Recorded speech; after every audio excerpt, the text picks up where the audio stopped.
Komishiniin karooraaf misooma Oromiyaa muuxinee labsii qaamolee raawwachiiftu mootummaa naannoo Oromiyaa irra deebiidhaan qophaa'e labsii lakkoofsa 242 muraa 2014 hundaa'ee bu'uura kan tolfate yommuu ta'u karoora naannichaa haala qabatamaa naannichaa irratti hundaa'uudhaan qopheessuun hojii ijoo manichaa godhatee ni hojjeta.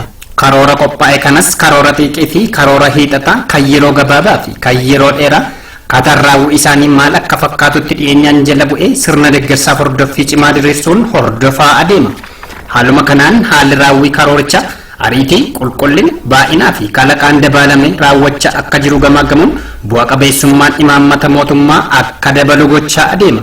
Komishiniin keenya inisheetiivota kallattii garaagaraatiin qophaa'anii gadi bu'an bu'a qabeessummaan isaanii maal akka fakkaatuu fi haala isaan ittiin raawwachaa jiran xiinxaluun bakka deeggarsa barbaadutti deeggarsa bilchaataa kennuun itti fufiinsa isaaniitiif kallattii waaraanii ka'a bu'aan safaramaa akka deemu ni godha.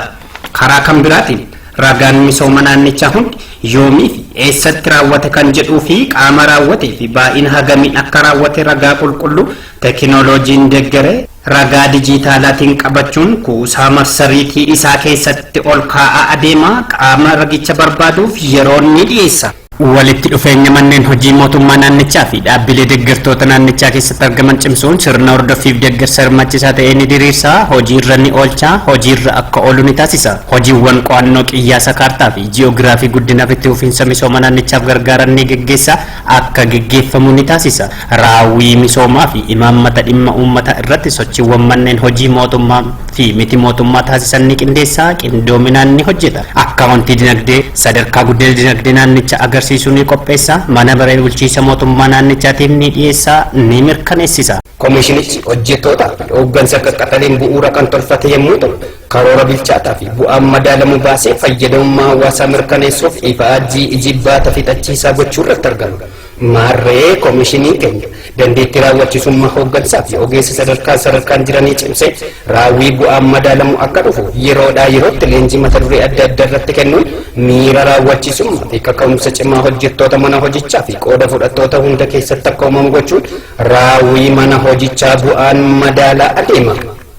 Keessumaa immoo hojii tola ooltummaa adda addaa irratti hirmaachuun hawaasa hirmaachisuun bu'aa guddaa buusaa tureera akka bu'u gochuu irrattis argama.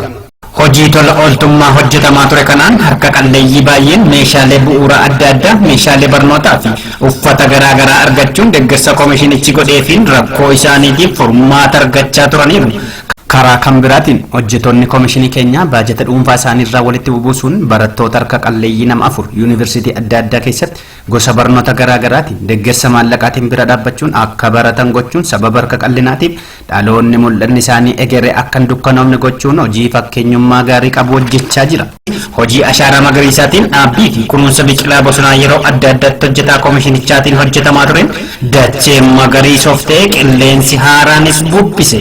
Maal kana qofa hojjettoonni komishinichaa maallaqa dhuunfaa isaanii hedduu walitti buusuudhaan deeggarsa raayyaa ittisa biyyaa deeggarsa lammiilee qe'ee isaaniirraa buqqa'anii fi lammiilee sababa balaa hongeetiin miidhamaniif deeggarsi godhamaa ture immoo wal irbuu fi wal bira dhaabbachuu aadaan oromummaa ganamaa nu barsiise kan calaqqisiisudha.